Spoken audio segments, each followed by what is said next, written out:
This is Trend Following Radio, where great thinking comes alive. Nobel Prize winners, legendary traders, best-selling authors, and the pros that know what drive us irrational human beings. I am your host, Michael Covel. Not filtered, raw, honest. That's my passion.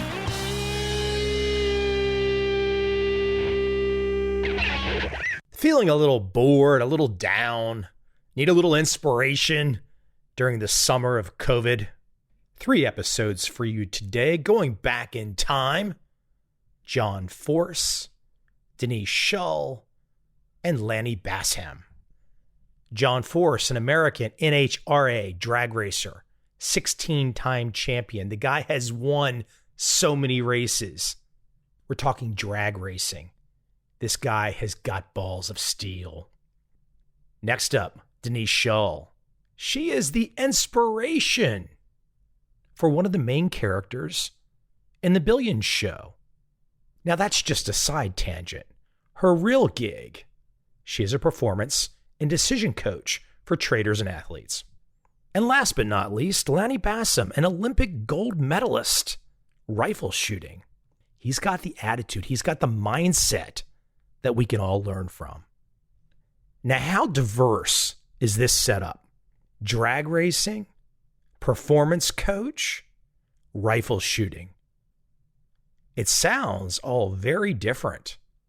In my mind, they're all the same. In my mind, they're actually connected to what I do also with my books and trend following, because it's all about mindset. If you got the right mindset, you're going to kick ass in whatever you do. Without any further delay, let's jump right into John Force, Denise Shull, and Lanny Bassham.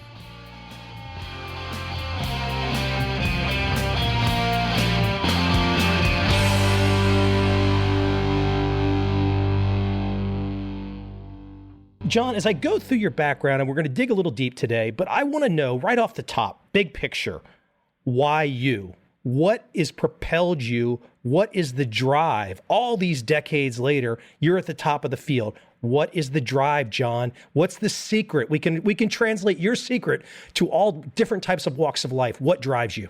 Number one, we all want to make a living. We got to eat. You know, at the end of the day, I truly love doing what I do. I love NHRA drag racing. I have great sponsors. I love to drive my race cars. And at my age, I'm 68 years old, I can still drive. It's not like NASCAR. You know, the days are long, trust me, but you're not in the seat of that car for 3 hours straight. We got cars that run 330 miles an hour and less than, 4 seconds. But it's long days, engine building, taking care of the fans, doing promotions. It's a long day, but at the end, it's magic to me. I love driving these cars. NHRA drag racing's PT Barnum on the road, and we live on the road year-round. As a novice, as most of us are, I mean, there's very few people on this planet that are going to experience what you experience sitting at that starting line 4 seconds later, 330 miles an hour plus. Try and give the audience some perspective as you're sitting there at the starting line, because I've seen you say the races are won and lost right there at the starting line. What is going on? Give a piece of that feeling at the beginning, during the race, the thrill, the excitement. Try and give a picture, a story for what this might feel like. Well, first of all, you're talking 2 cars racing side by side. We race in what they call the funny car ranks. 2 of my daughters and my son-in-law race in the funny cars like myself, and I have a daughter that races Top Fuel.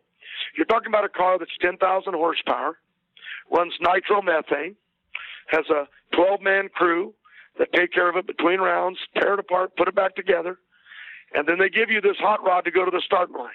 Nitromethane belching out of the pipes. You know that it's a 3 to 4 second run. My family just ran, Robert Courtney both ran 3:38, I think, last week, and 3:37 in Topeka. We're talking about going from a dead stop, more horsepower, one race car, 10,000 horsepower than the whole front row. In fact, the whole field at NASCAR is more horsepower than all their cars put together. And then a driver has to react. He's wearing fire gear. He's strapped in. races are won or lost on the reaction to a Christmas tree. That's why you got to keep yourself fit. I'm heading to the gym tonight. Keep yourself in good shape. Keep the mind responding, because your whole future's out there in front of you. And when you hit that throttle, all hell breaks loose. And that car can leave the starting line, shake it so bad it can knock you out. It can carry the front end for 300-400 feet. It can set you on fire. That it can put you over the guardrail. I had a young kid that drove for me years ago that was killed in 05, 07. I crashed the same year. I was in the hospital for 6 weeks in rehab, just getting back where I could come back and win. And I've won 2 or 3 championships since then. Everything's out there, the pressure, the sweat. I've got a lot of experience. I know how to handle the pressure, and even sometimes it gets me. But it's really the joy of it, of the heat of battle being won with your race car. There can be a guy in the next lane you're racing. There can be a woman over there. A lot of women have evolved into our sport, not like NASCAR, where they have a few, or IndyCar, where they have a few. We have a lot of women over here in all the categories. And they do real good. They win races. My daughter Ashley was the first to ever win in a fuel funny car. And now, of course, Courtney's winning a ton of races. Pressure, stress, fear, all rolled into one. Yeah, but there's victory at the other end in that wind light. You step on that gas and you ride her out. And the parachutes come in at the end of that racetrack. You're either alive, or if it catches on fire, you go into fight mode. You go into fight mode to hit the fire bottles, to get on the brakes, get the parachutes out, because the only friend you got at that time is yourself, and you're waiting for safety safari, NHRA, to come get you. They're the only ones at the end of the line that's left to pull you out of a burning car. I paint a picture of it negative, but you ask what you think about.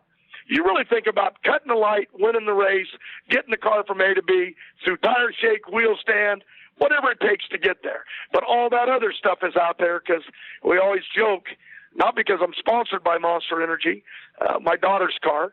I'm sponsored by Peak Motor Oil and Roberts with Auto Club, and Courtney's with Advanced Auto Parts, and we're always Chevrolet. But Matt Tool, all these sponsors that pay PPG, they want you to win at the end of the day. So that is your priority. But in the end, you got to be, in case that monster jumps up in the front seat with you. And I don't mean the drink you drink. I'm talking about a fireball or an explosion or whatever takes place. Or the 2 race cars run into each other. That's even happened. John, as I listen to you talk, there's a certain, I think for most Americans listening, there's a certain cowboy attitude.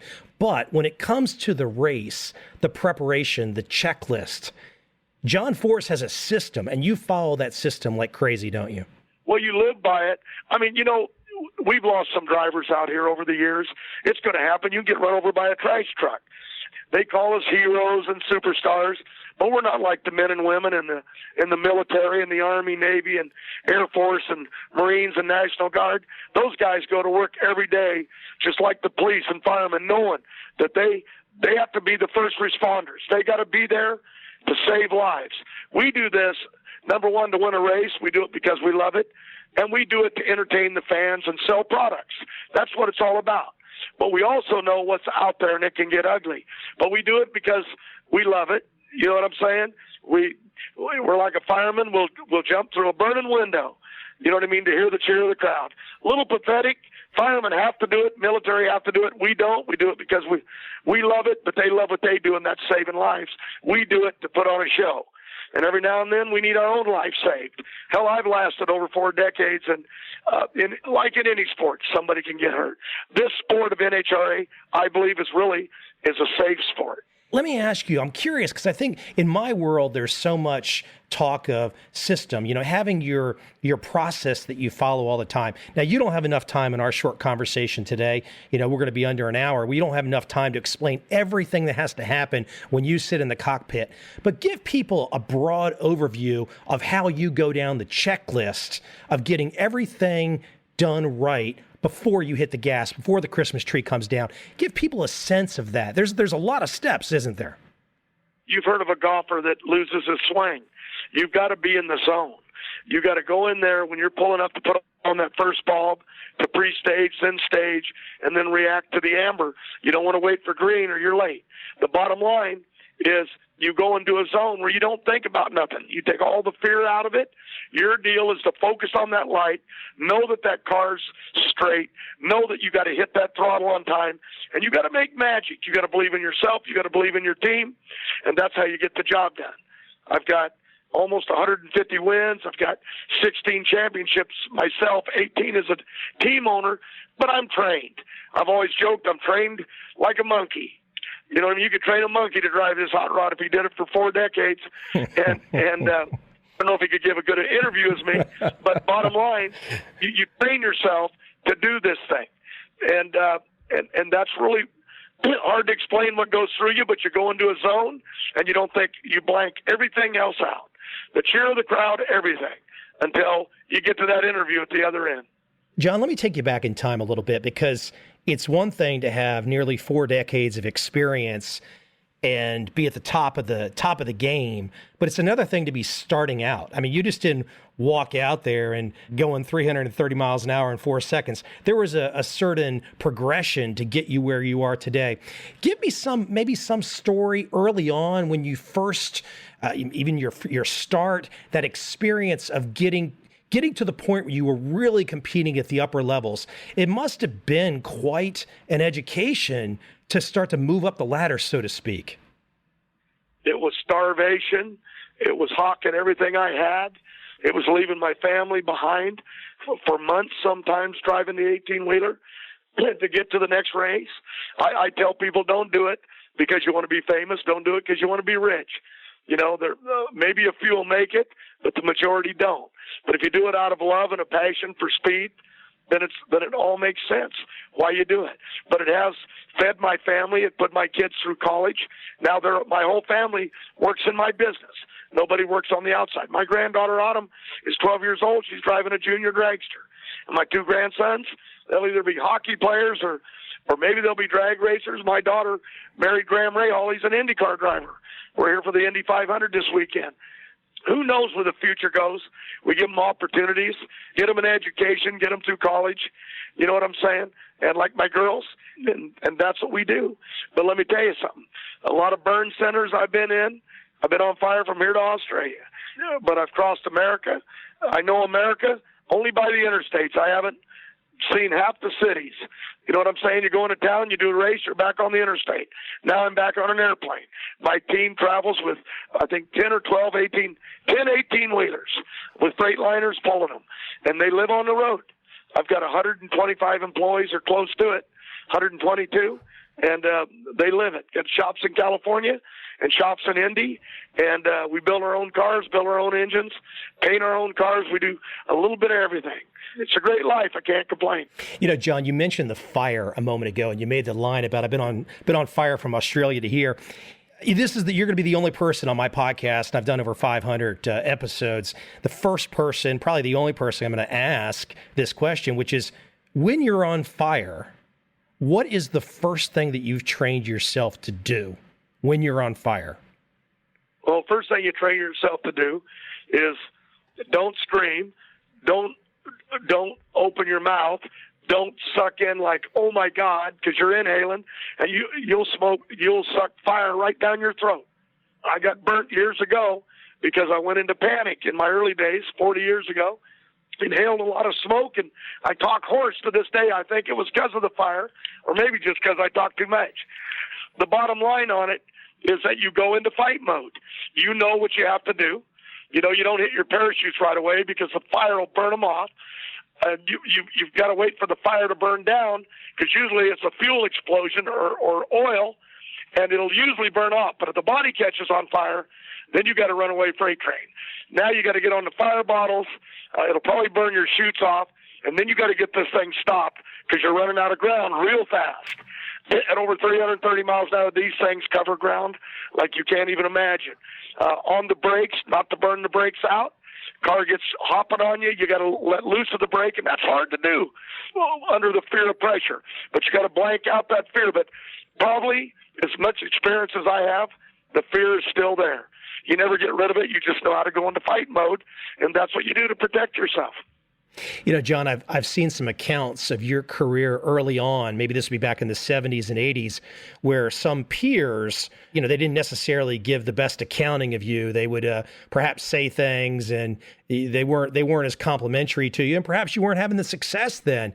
What kept you going when you weren't winning early on? Well, first of all, I'm the kind of guy, I don't let someone give me their opinion and direct me in the road of life. I do what I do. They only rekindled the fire if I was down, because I burned a car to the ground at Memphis, and I got out in the interview and said I saw Elvis at 1,000 foot. Hell, I got more newspaper out of being on fire and talking about Elvis than winning the race. and people, they love it. But if the competition don't like it, well, they were able to beat me up for the first 10 years. And then I beat them up for about 20. You got them in the long run, huh? You've got more races, more victories than anybody, right? Yeah, but I don't look back on that. Now they're beating me up real good, but I'm going to turn it around. It goes through the goods and bads, the highs and lows. But no, if someone aggravates me, it just makes me work harder. That's the way my dad and mom taught me. I fight for what I want. I fight for my family. And Old Glory, the American flag. We got to fix this, the greatest country in the world. You mentioned your mom and dad. Let me let you go back even farther, because I've seen accounting on your background, and there's some interesting personal history, especially your personal physical history overcoming polio. Why don't you speak to that? Because as a young person, that's a really tough thing. Kids are going to be tough on you, but you, again, the persistence seems to be right there with you at a very early age. Yeah, born in 1949. The vaccine for polio didn't even come out till the 50s. I think I got it when I was first starting to walk, between 1 and 2 years old, and then I quit walking. They thought I had spinal meningitis, and they took me to a doctor. I was up in the logging camps of Oregon, and they said, no, this guy's got polio. There was no cure then.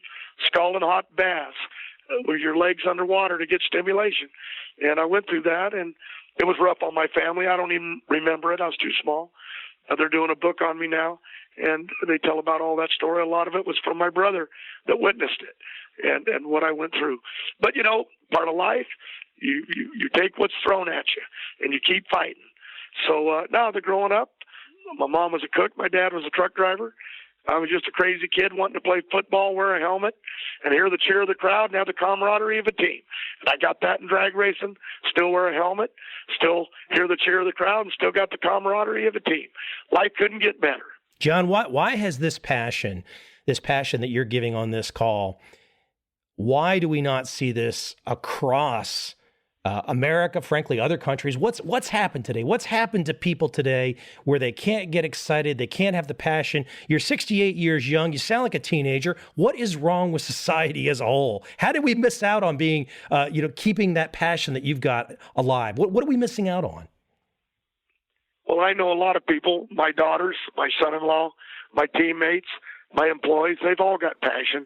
And so do all the other guys and gals out there on the interstates running the roads with these 18-wheelers, going to these races. There's a lot of passion worldwide, but there's a lot of anger out there, and I don't know why. I know I have it some days, and I have to sit down and talk to myself and tell myself to straighten up. Life's good.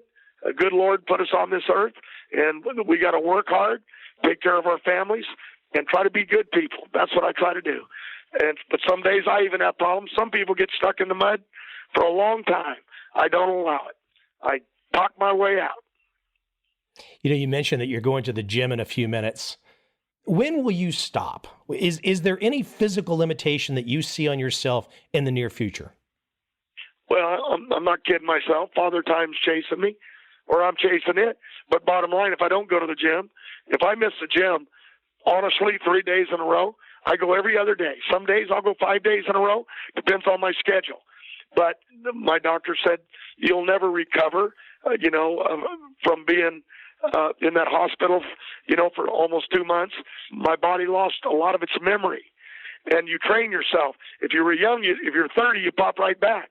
I was 58, going on 60, 56, whatever age I was when I crashed. But bottom line, I'll never recover. So if I don't keep going to the gym, exercising, and doing everything I need to do, weightlifting, And trust me, I don't have no body of the Hulk.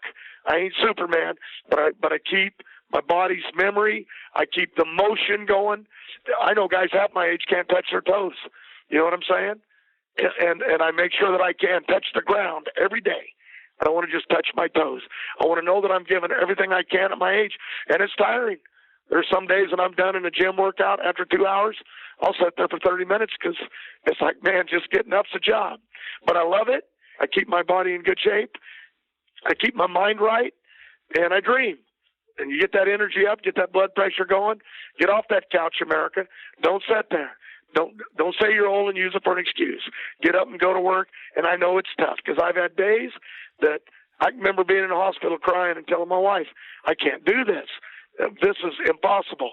She goes, I know John Force better than that. I know you. Keep going. And I worked my way through it. And I ain't going back. So I'm going to go till I drop. Hopefully it won't be in a rocking chair. Even though that's a pretty good idea some days, it'll probably be on a racetrack somewhere in America. You know, you mismentioned dreaming. So with all this success that you've got under your belt, 4 decades of success, what do you dream about these days? Look, I own 2 car museums. I got a big old house. I've got a place in Lake Tahoe. That's not the most important stuff to you, though, is it? No, none of it matters. It's nice to be able to get my family together and have a place for them to go and take a vacation at Christmas. I got sports cars that I don't even license, and motorcycles. Don't have time to drive them. I drive my Chevrolet every day, my pickup truck. I love it. It's got my music in it. I still listen to the Beach Boys and country, and that's the world I live in. I wake up to go racing. That's what I do. And a lot of guys say, oh man, we're on a 4 races in a row. That's going to be a real, backbreaker. I love it because I get into the mode of fight, and I don't like to get out of it. I like to keep training, keep running, keep racing. I do it because I ain't no different than I ain't nothing special. I'm no different than NASCAR or IndyCar or any kind of racing, motorcycle racing. I'm just a guy that loves what I do, and I'm very lucky, very fortunate, and I've done it well. And I'm going to keep doing it well. And the day I can't, then maybe I got to get out of the seat, but not today. John, it's an inspiring story. I mean, I'm a self-made entrepreneur myself, but I love your story. I mean, you've got a few years on me, but it's one of those things where when you hear someone that's ahead of you and they're nowhere close to giving in or quitting or stopping, it's a motivating thing. And I think that it's motivating. And I think it's once you get to the point where you're at and you can't let go of the fight, maybe that is the feeling that keeps every entrepreneur alive and dreaming, just that I'm going to keep doing it. That's that thrill. We're given the opportunity, living in America, the greatest country in the world. I believe that even though it's got all its problems, it's still the greatest. Okay? And we all have to do our part. We got to get up every day and go to work. We've got to entertain people in all walks of life. Whatever you do in a job, you have a reason. We do it for our families, and we do it for love. We have men and women in the military that are overseas fighting and giving their lives. And we got nothing to complain about. They're protecting us. The least we can do is support them and build this country back to what it needs to be. It's still the greatest in the world, but it can be a whole lot better, and I'm going to keep fighting for it. I'm looking across at the American flag right out in front of my building. I got the tallest flagpole the city had let me have, and I have to put a new flag on it twice a year. I got them out at my shop in California, American flag. People say, why do you spend that kind of money? Are you kidding me? To let everybody know that I'm an American, and I'm proud of it. And we're a mixture of all kinds of people, and that's what makes us great.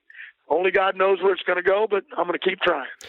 John, I wish you the best of luck. And I tell you, I think you've motivated me, and I'm sure you've motivated many in my audience that have not seen an NHRA funny car race in person to probably go find one now. I think everyone's going to go find John Force and let's see him ride. Turn on your TVs. We're on Fox Sports. You can watch us every Sunday. And on Saturday and Friday qualifying, a lot of the great TV produced in-house at NHRA drag racing, Mellow Yellow drag racing. Hey, we're P.T. Barnum. We don't even have elephants, but P.T. Barnum don't have elephants no more. We're the greatest show on earth. Come see us or watch us on Fox, and you'll be entertained. The ground will shake when you stand there on the starting line, and the rumble and the noise, and bring the families. They'll love it. We're all across America, 24 national events. I just say thank you for your show. You give a great interview. I love it. And you ask a lot of great questions.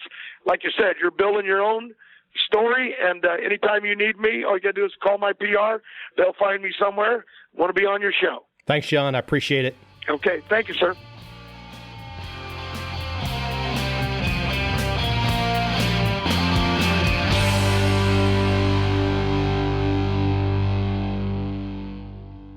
Denise, we're going to dig into your background today, dig into your specialty. But right now, you've become quite well known for something that's damn interesting. So this Showtime show, Billions, something that I've not seen the second season, so please don't tell me anything. I have to wait to get it on iTunes or something like that.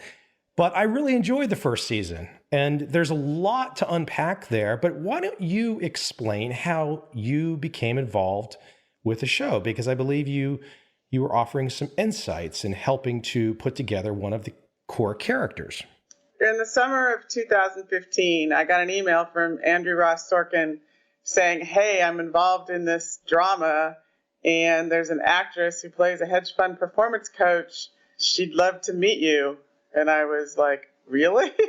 Because I hadn't heard anything about it. So, of course, I looked it up, and I was like, oh, this is going to be interesting. Connected with Maggie, and then she connected me with Brian Koppelman and David Levian. We met, and I explained all kinds of war stories and how I work. At the time, they had talked to Tony Robbins, is my understanding, and I'm definitely a bit different than Tony Robbins in the way I work. And then I continued in contact with Maggie, referred her. She wanted some help. Believe it or not, she went as far as neuroscience. And I gave her some books to read that I thought were practical in terms of neuroscience. She's playing the character Wendy Rhodes. Yeah. Maggie Siff. I was impressed with, the depth that which she wanted to go, frankly.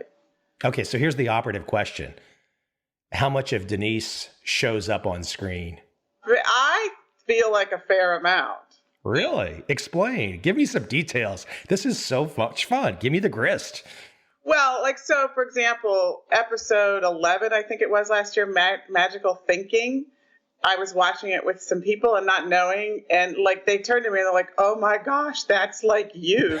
And this is the one where she and Axe are working late in the evening after he's had the bad trade, and they end up talking about his feeling guilty, other emotions from other situations that were influencing his trading decision. And then I got an email from a former client in Australia that I hadn't talked to in 3 or 4 years saying, I just watched this and that was so Shaw. Well, what's cool about that is I would think many people that dedicate their lives to professions become quite proficient. Perhaps they get asked to consult, and then the finished product goes off in a direction where perhaps that original consultant is like, oh my gosh, why did I ever talk to them? But you seem pretty positive about it. Yeah. I think in her professional work, this won't be giving away anything, but there's an episode this year where she says, what feelings do you have? Or what are you feeling? I would say, what feelings do you have? But she says, what are you feeling about that? I think, to be exact. That's how I work. It's kind of fun, really. Let's start to unpack this some, because I really enjoyed the show, and I enjoyed it from having grown up in the DC area. The political side, the government side rang really, really true as well. Right. For my trading side, though, I don't have any experience with the X character. I have experience, and we can talk about this and perhaps delineate some today, but I have experience with folks more in the automated side of things, not the high frequency shops, but more of the long-term trend following shops where generally over the last 20 or 30 years, they've become pretty damn systematic. And even a guy like Ray Dalio will say he is generally at the systematic place. But the X character, well, that begs the question also to someone like you. And of course, you have, with your background and your clients, you can only tell us so much. And I won't attempt to pry any more than I can. But I of course, when I see the X character, I know that you consulted. I can only imagine that you have consulted with and trained the types of traders that we would see in billions. Is that fair? It's fair to say that I have consulted with a wide variety of traders and portfolio managers. And when I say wide variety, I'm referring to their personalities and their quirks, but that also covers their, styles and their amount of money under management. I feel like I have been, privileged to realize some common characteristics. At the end of the day, everyone's human. While we're still in the beginning here talking a little billions, have you seen anything up close and personal that resembles the Axe character in some way or another? What qualifies as up close and personal? I mean, look, I know I can only get you in so many. So when I try to get some of these things, I know I can only push too hard. But you know what look, I think people watch that. And look, from my world, if I kind of look at it from a kind of a trend following automated perspective, if you were to walk into the office of that particular type of trader, you're not going to see the screen time, the typical Wall Street floor, the more kind of instinctive or perhaps the need for that screen time all during the day, because their situations are thought through in advance. They're price-based traders, and they don't need that. But on the flip side, when I look through your work, clearly there's a difference here. I'd love for you to kind of delineate for the audience how you yourself, when you're walking into the room and you're dealing with such different styles, how do you start the process of assisting? Because as you just said, we're all humans. So it doesn't make a difference what your style is. There might be different advice or performance help that you can give, but it's we're still human. The way I work is, and it doesn't matter, who I'm sitting across from or who I'm on the phone with, is I am trying to understand the sequence of feelings the person is experiencing in the decisions they're making, and what are the patterns of the sequences of feelings. At first, I'm just trying to get that for myself as step one, to help them be able to realize all of their feelings and all of the sequences of feelings, because we've all been taught to be analytical, and we've all been educated to be analytical. It's what we believe, and I mean analytical in a mathematical, probabilistic, logical, and if you could see me right now, you'd see I'm doing quotes with my fingers, way. While what we know about the brain is being completely upended, like World Economic Forum is writing about, like, maybe all the brain research is wrong, and a woman that I'm close to and a big fan of her work is writing the same thing. So it may be that everything we think about our thinking is just wrong, but I've known that everything we think about our thinking is wrong from the perspective of how much feeling and emotion is actually in our perception, judgment, and decision making. I'm always looking for that dimension, feelings and emotions, that the person usually doesn't know they have, doesn't know is repetitive, certainly doesn't know where it comes from or what it means. Then by helping the person be able to look at their feelings as data, they start to be able to see, wait a minute, I had these other dimensions influencing my perception and judgment. So, back to Wendy in episode 11, that's what she was doing with Axe after he made, I can't remember the details of it, but there was a seriously bad trade where they lost a seriously lot of money. She was basically helping him understand that it had to do with guilt and some other feelings. Helping people get accurate, actually, about what's going into their perception and judgment, really, it starts to remove roadblocks that they didn't maybe knew they had, but certainly didn't understand. Let me follow up there with the Axe example. I don't remember the exact episode either, but let's just go with where you just went. He basically let the loss get too big. Right. I hear what you're saying.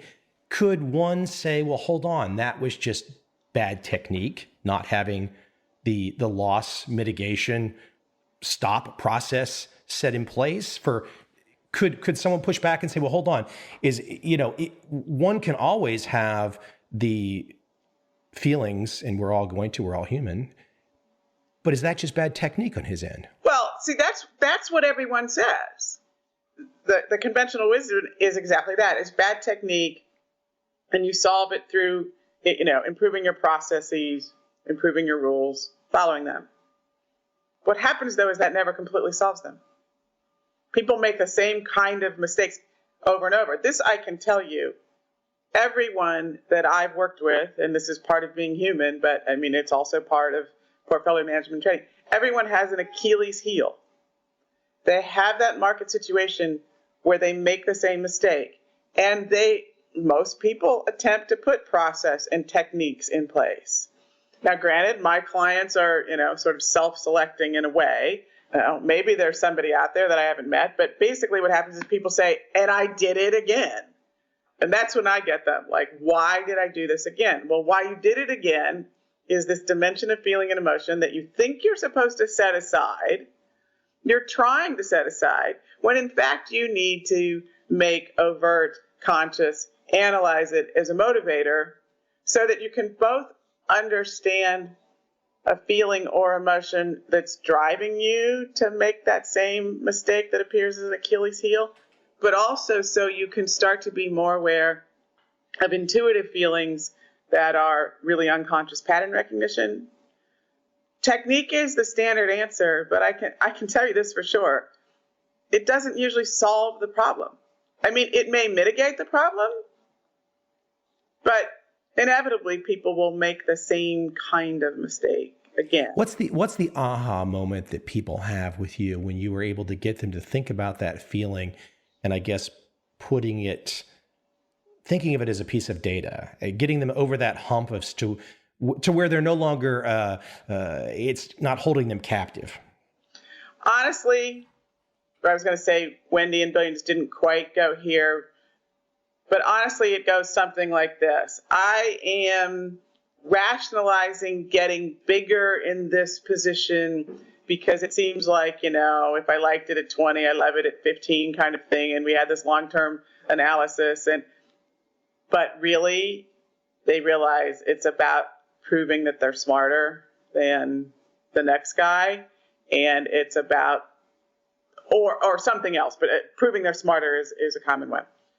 Proving they're smart enough to, frankly, many men to their father, since you ask. But what I'm really saying there is the aha moment is I realize I've had this situation in the markets multiple times. I realize that I have this set of feelings that drive that. And oh my gosh, I realize that set of feelings is the same set of feelings I had when I was ninth grader and I got cut from the football team. And frankly, fill in the blank 4-letter word. I'm doing this and it almost has nothing to do with this market decision. It has to do with these feelings related to my self-image and who I am and proving who I am that I can remember from growing up. And then people are like, oh my gosh.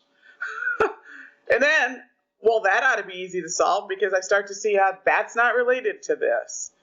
But the clue, the power, the leverage is in recognizing you have this set of feelings and it's something in your personality development that has nothing to do with the market decision.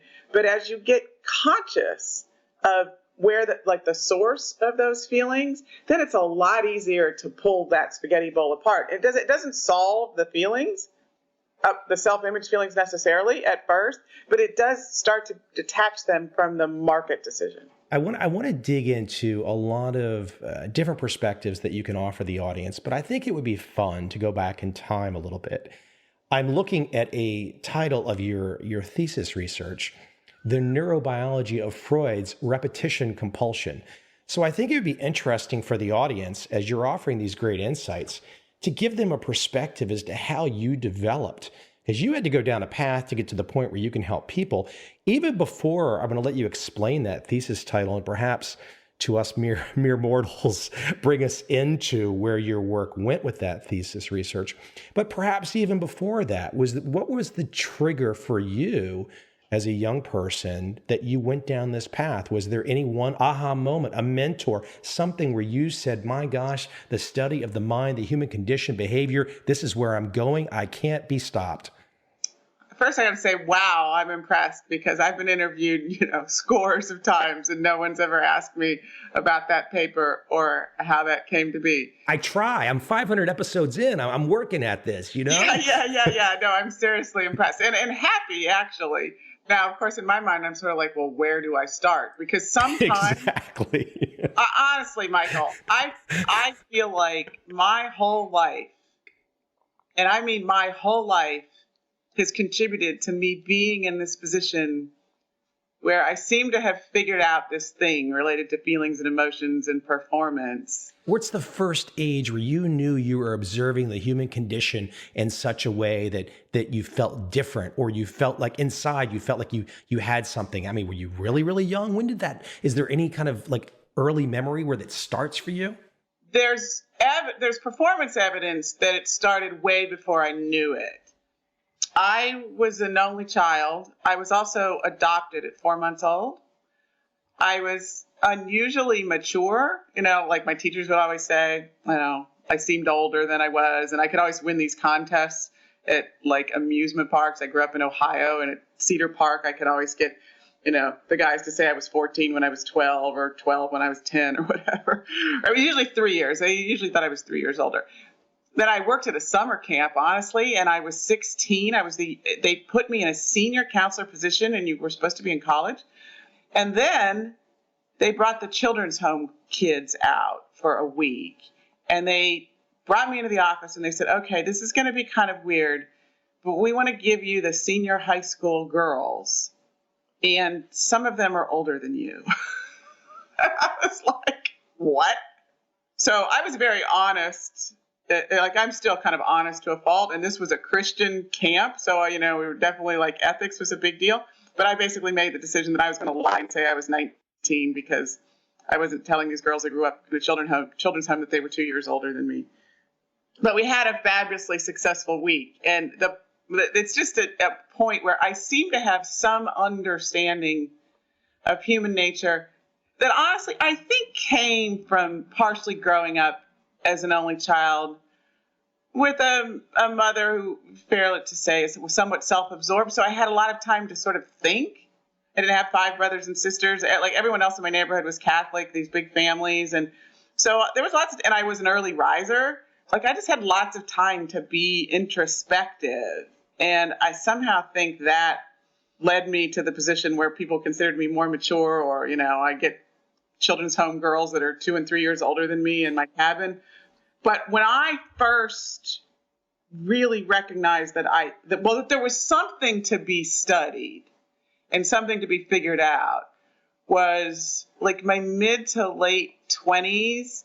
I started noticing that all of my friends would get in these relationships, and some were marriages, and these relationships would break up. And then they would get in another relationship, and the people involved would be completely different, but the scenarios would be exactly the same. And I was like, that's bizarre. That's just bizarre. And I actually, at the time, worked for IBM. IBM had a great benefits program. And so I thought, you know what? I'm going to go to therapy, like as a lark, and see what I can learn. Like, IBM will pay for it. What the heck? And I go to this woman. It was in Cleveland, Ohio at the time. Her name was Joan Rich. And like I was dating this guy. And one day she says to me, well, how do you think he feels about you? And I say, well, blah, blah, blah, blah.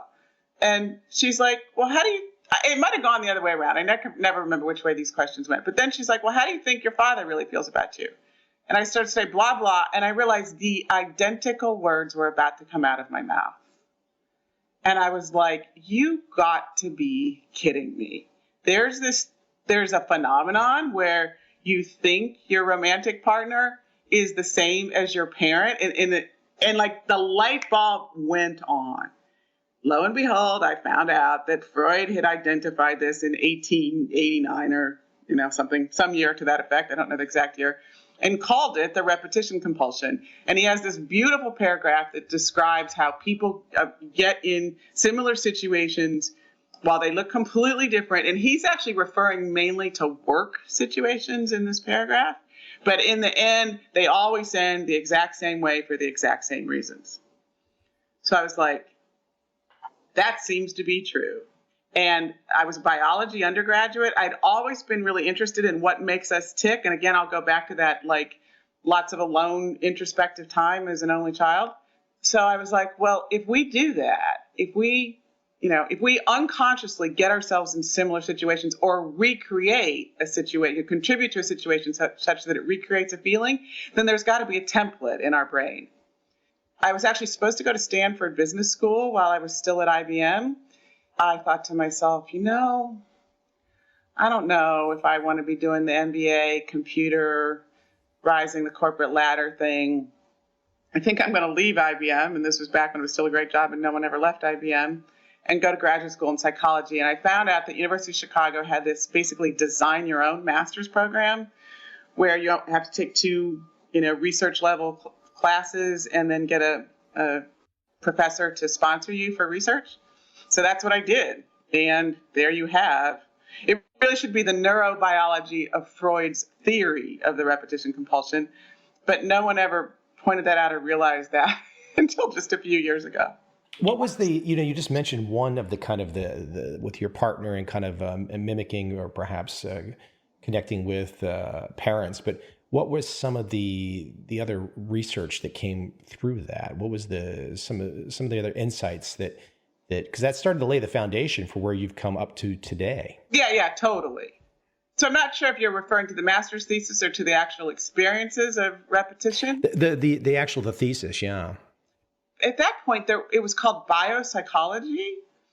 And I really had to do, what my advisor ended up calling like the best literature review she'd ever seen. I literally went to the library and tried to find articles on child development related to emotions and I was really trying to look for the unconscious because we're not conscious. We're getting ourselves in the same situation or marrying the same person again or, having the same argument with our boss. We're not conscious that we're creating this. So, but there was very, very little written. So I had to, and there's still, honestly, that paper, for what it's worth, I was sitting at a conference in New York a couple of years ago, a Saturday conference, and the society, what's it called? The president of the Neuropsychoanalytic Society was giving the keynote. And she said, let me give you a history of neuropsychoanalysis. And she says, one of the first 2 or 3 papers ever written in this field, and she has my paper on the list. Michael, I almost fell off the chair. It was first of all, I didn't know anyone knew about this paper, and I certainly wasn't expecting anyone to. So there's most people have heard of attachment theory, which is, how an infant ends up attaching to its caregiver, and they've been qualified as these different styles of organized attachment and disorganized attachment. But I was okay, there's something going on there when a baby is born and how they're starting to recognize that they're separate from their mother or the person taking care of them. There's also a phenomenon called critical periods. And so it's most easily seen in birds or understood in birds. There's lots of birds, if they don't hear their characteristic song during a specific point when they're babies, they'll never be able to sing it. I'm not sure sing is the right word for birds. And so I was wow, I think there's a critical period for attachment and self-image as you ultimately unconsciously, assume what your relationship is to other important figures. Basically, then I started to walk through the biology of child development as to how that could get set up so that, years later, any one of us is acting and reacting in relationship to important figures, whether that's spouses or bosses or the police or the market, because that's what I figured out way later. And we're reacting out of this template that was built, in the first 2-3 years of our existence. That's a tough insight, though, because if people, don't have a great first 2 to 3 years, but, they continue on, they grow, they get older, and then you have a population as a whole, and some of that population had a great 2 to 3 years, some of it didn't. But then as adults, we're all there standing in the pit together, so to speak, debating, arguing, trying to move forward. And it can be very difficult if some folks have had that great early start versus some folks not having it. Yeah.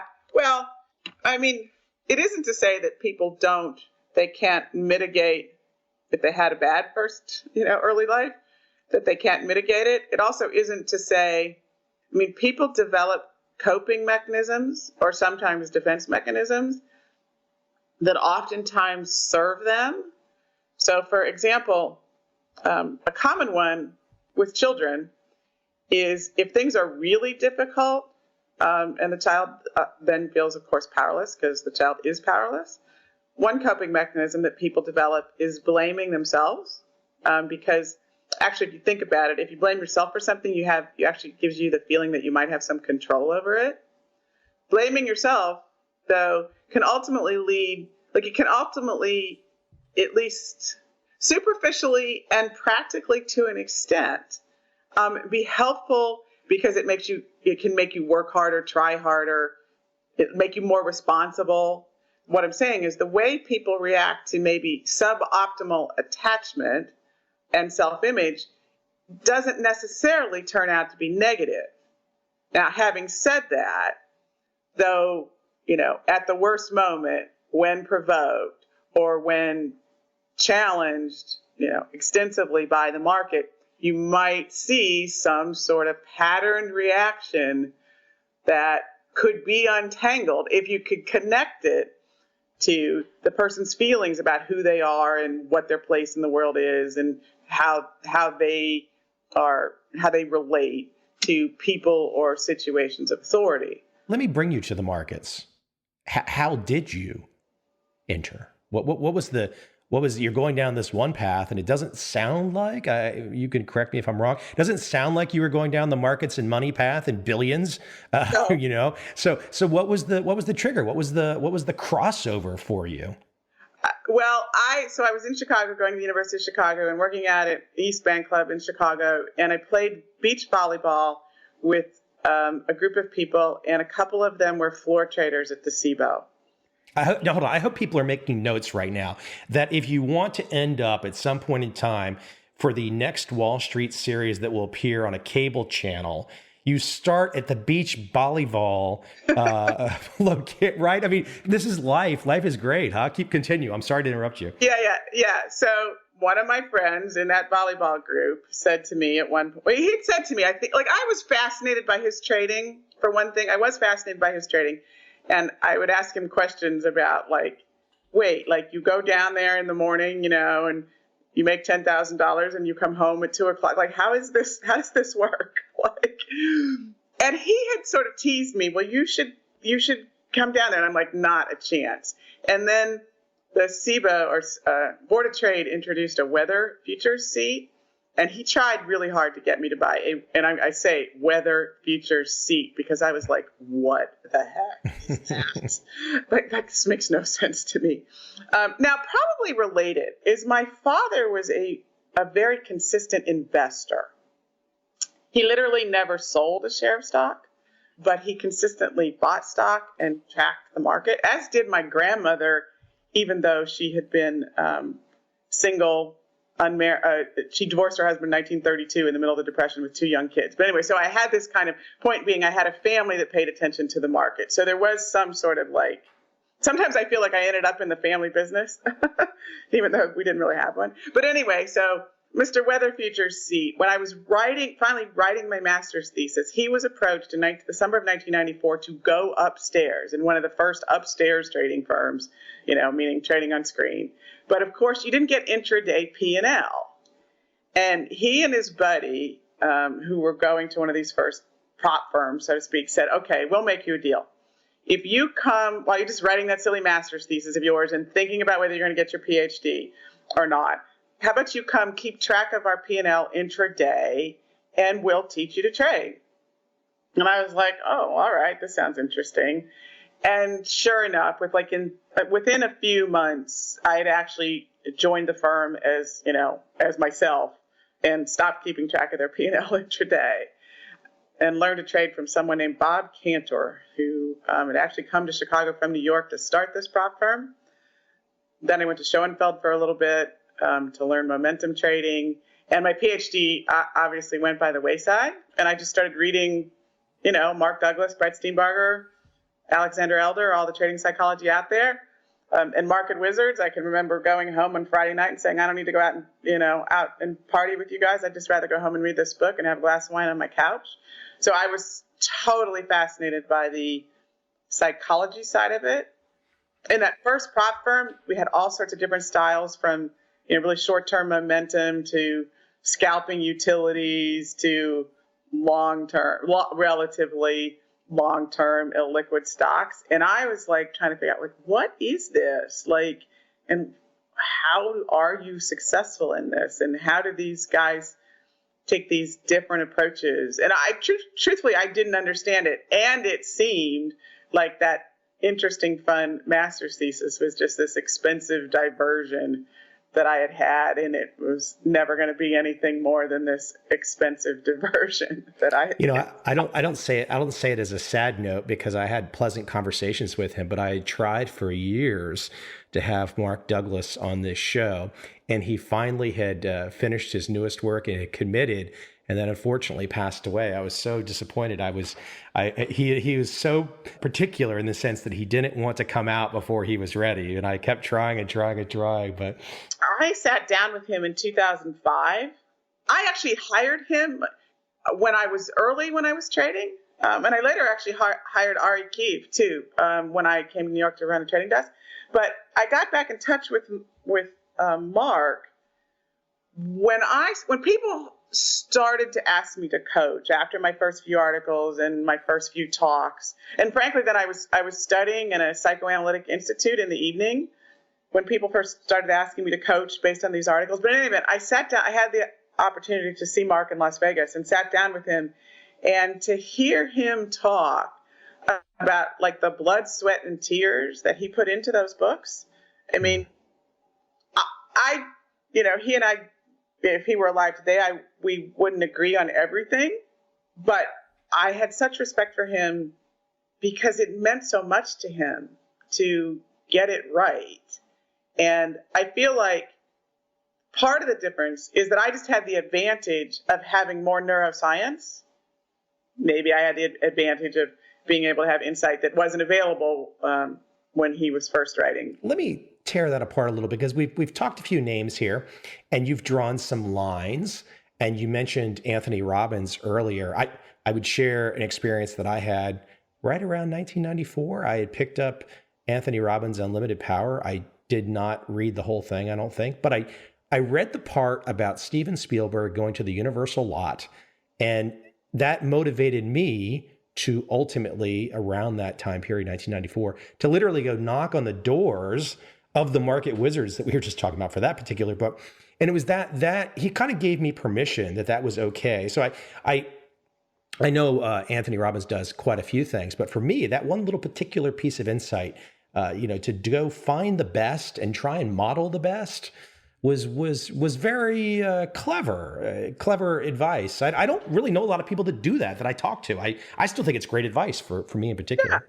Yeah. I think it's great advice too. It seems like it's sort of funny that it is not more obvious to people. Exactly. We grow up with the idea of, frankly, go to school, memorize a bunch of stuff, get a job, die. Right. Exactly. We do. Crazy. Let me pick though a little bit more in the sense that I won't name any names because a lot of folks have appeared on my show. But if you want to kind of draw some differences for people to think about in a kind of an intellectual way, you're welcome to. But there are quite a few people that have kind of, for lack of a better term, let's just say trading psychology or trading coach. There's quite a few people that members of my audience will recognize, and other names, including your name, of course. But talk about perhaps comparing yourself and contrasting, and perhaps you just mentioned Mark Douglas, where you see yourself that you have gone in a different way, or perhaps you might think it's the better way. Well, I do. That's fair. Truthfully, I think, first of all, you've got to step back and recognize the mental problem of markets, which is relentless uncertainty. And, no one knows what's going to happen this afternoon. And that's a specific type of problem to the brain, where it particularly draws on context to try to fill in the pieces of what's the right decision to make. And specifically drawing on context, it definitely draws on the person's feelings, even though an analytical, logically trained person might not realize it. I bring this neuroscience that shows, for example, you have to have emotion to make a decision. And that master's thesis, by the way, was republished in 2003 in a psychoanalytic journal, and I updated it because it had been originally written in 94, 95. And that's when researchers had shown you had to have emotion to make a decision. And I was like, well, darn, so much of this trading psychology is wrong because you can't, if you took the emotion out of it completely, you wouldn't be able to make a decision. In the subsequent 12 or 13 years, the role of what an academic will call affect, which is like the difference between before or after you've had coffee or before or after you've had a cocktail, sort of mood, optimism, and emotion, which is a specific, intense form of that, which also includes conviction, by the way. I've had this conversation with many people in the trading hedge fund space, and I feel perfectly justified in saying conviction is an emotion because it's an intense physical experience. My work focuses on that dimension and on making it respectable, making it data, understanding it, pulling apart as the most important job. Now, having said that, you have to have, I couldn't take somebody and make them, aware of all of their feelings and emotions and not have the training to be a trader or portfolio manager. I'm not saying it's the most important job without having, courses 101 through 401. But it's the key when you want to seriously improve your performance or fix what is otherwise an unsolvable problem. Let me get you to pause for 1 second and let the audience come into your world. Conviction as data. I agree. Without having your training, there's a different, when you have that conviction deep in your core, there is an entirely different feeling. I mean, from the biology to the brain, I mean, everything is just in alignment. It's like, wow, go time. But talk about conviction as data and how that would be better understood for the audience. Well, so for example, like an exercise we just did with a hedge fund that we're working with is we got them to do a 7-point scale as to levels of confidence, which I think is slightly different than conviction, but for all practical purposes, we can use them for the same as this. Like there's, varying levels of fear, uncertainty, and doubt, let's just say.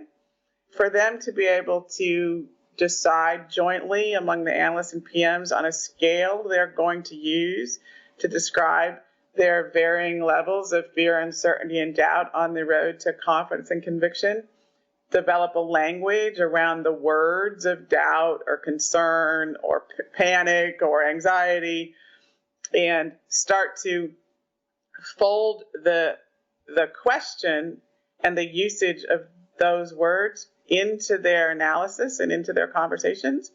So like one of the analysts ended up saying, he said, every time we do risk reward, we have to also say where we are on our 7-point confidence spectrum, because it's like the sum total of everything.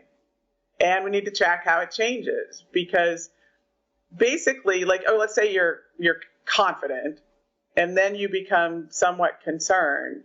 Like, first of all, you need to recognize that your state has changed, because somewhere your unconscious pattern recognition is telling you there's something that needs looked at or analyzed.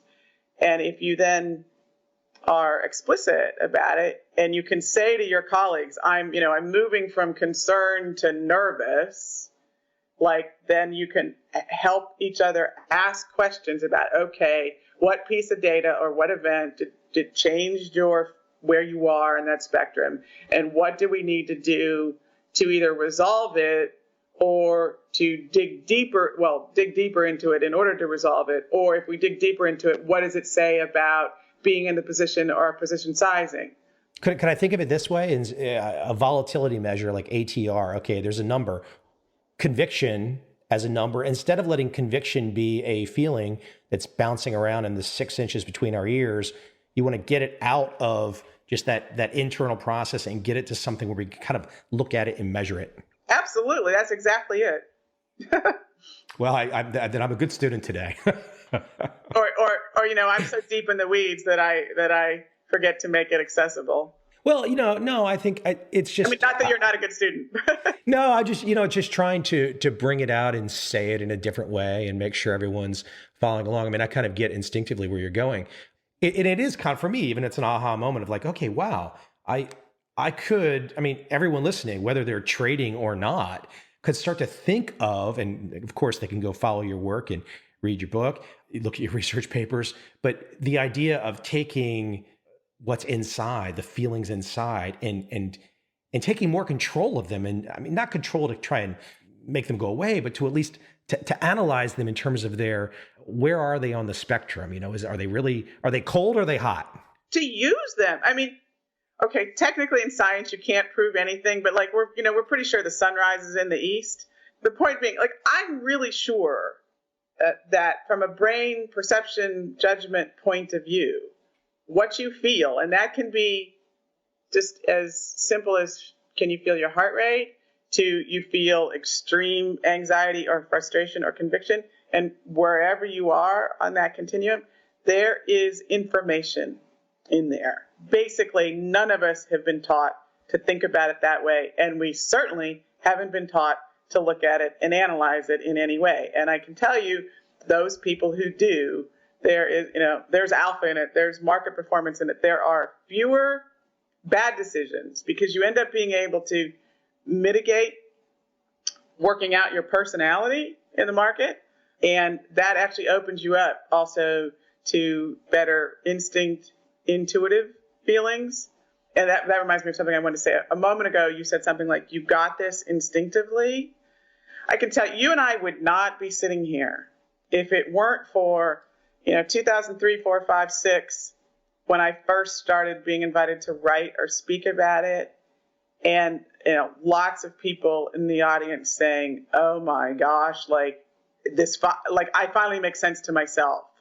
I thought it was just me. Like, I didn't want to tell anybody that I was like, that my feelings and emotions either got in my way or they helped me in some way. And I didn't understand why, like, all the conventional sort of cognitive behavioral stuff, I thought it was like my failing. But what you said makes so much sense to me. So I feel like I only ended up here because I was in this crazy situation where I had an interest in some information, and maybe, like, even being an only child who was adopted, like, I didn't have such a strong family culture that I was able to be a little bit more iconoclastic and a little bit more of a rebel, so that I could say, hey, wait a minute, guys, like, the emperor has no clothes. This view on emotion is wrong from a brain point of view and from a practical point of view.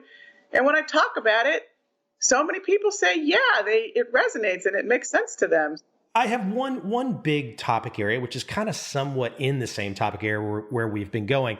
But I want to introduce a character that some people will know and some people will not know. But I think you can kind of tell a little bit of his story, and that would be Benoit Mandelbrot and the idea of fractal emotions. You might first want to put your professorial hat on and explain fractals, but then also fractal emotions. When I first started coaching, I didn't realize that my, psychoanalytic repetition compulsion background was going to come into direct play.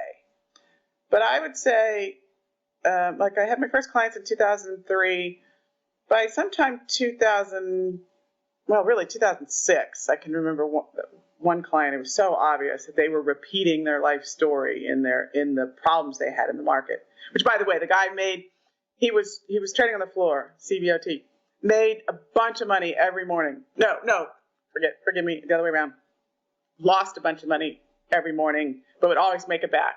And was making good money, but basically called me up and said, if I didn't start out the day down like 25 grand, in the pit, he goes, I wouldn't have to I'd be making twice as much money.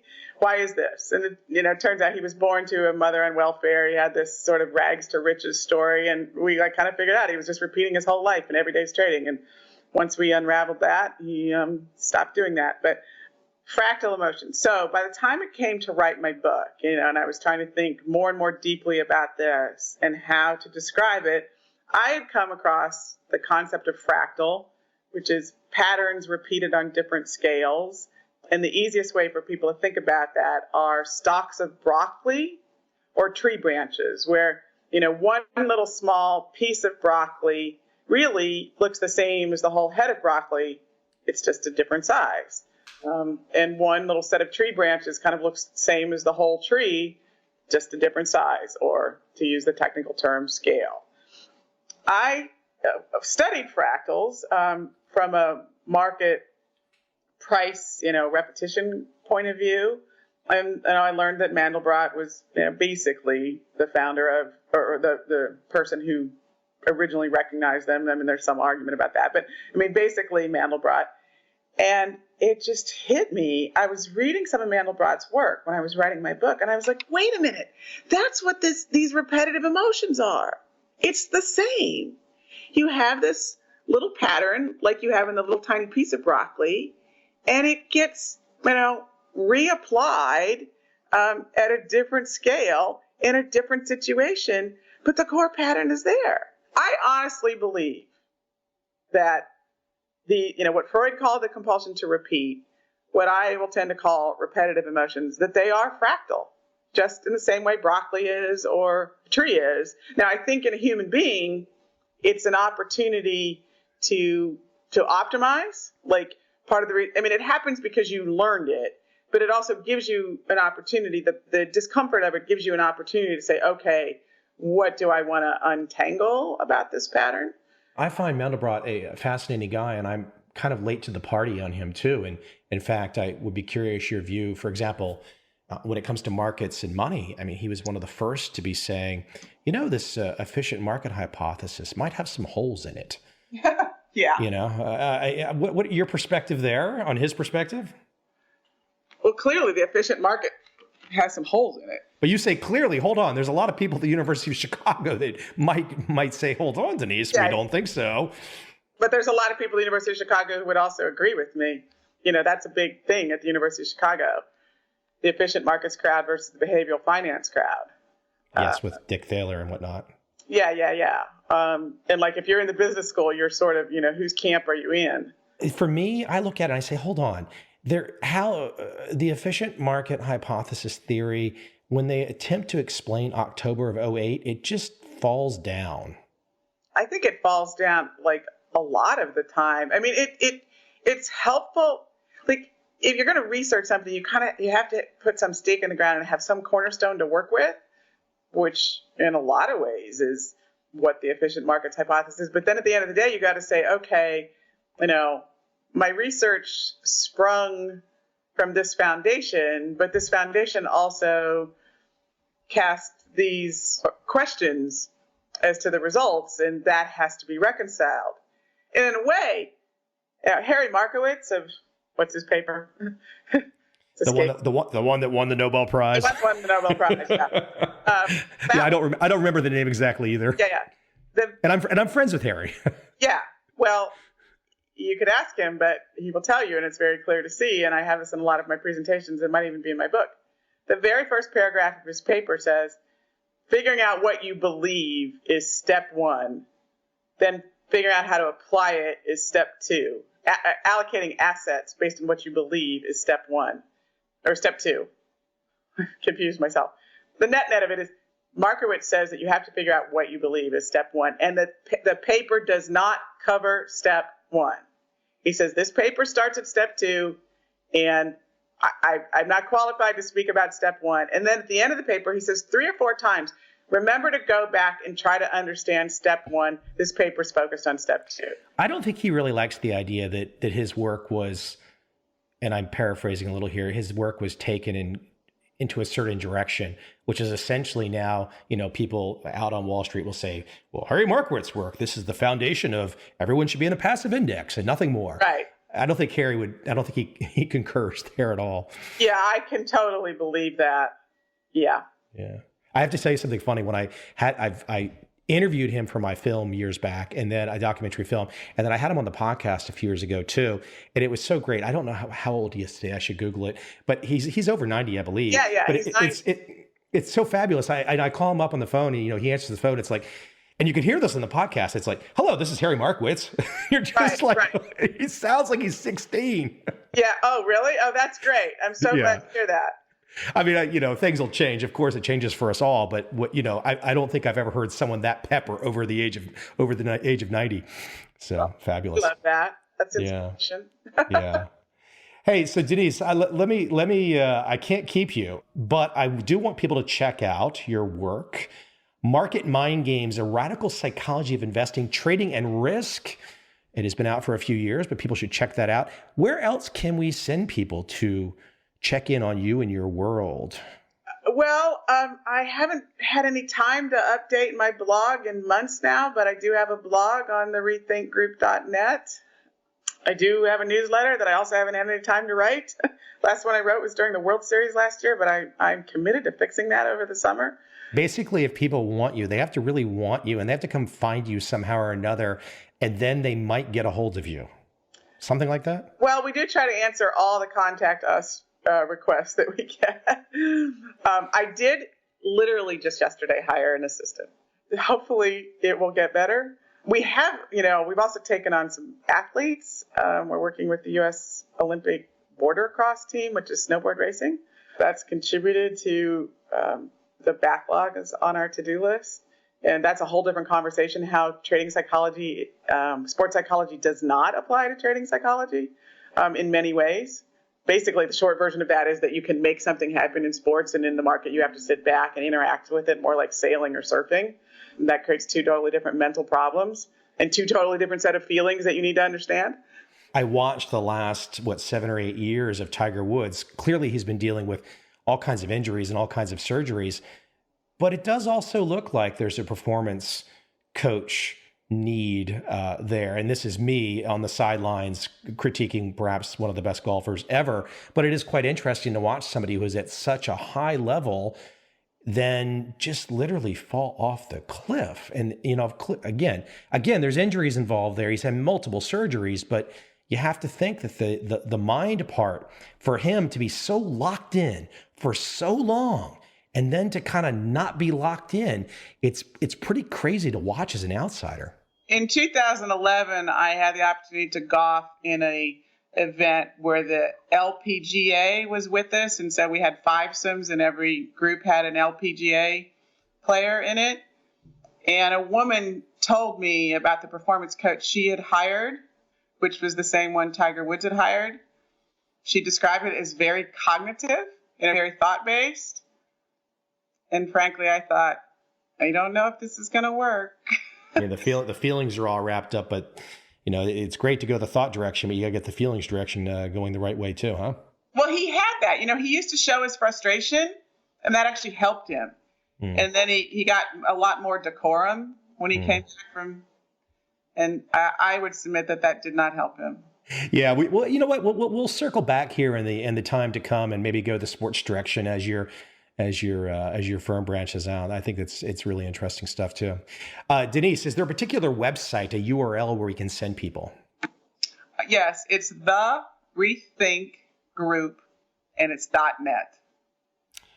Denise, I appreciate it. I did not expect to be on this podcast. As I watched Billions last year, I did not expect to be talking with someone who had a role in the show coming on air. So that's really cool stuff. It was at the beginning, but well, still, I mean, the one character clearly, influenced by you. So, and to hear your friends and associates say, "There's Denise on screen," that's kind of cool, fun stuff. Thank you so much.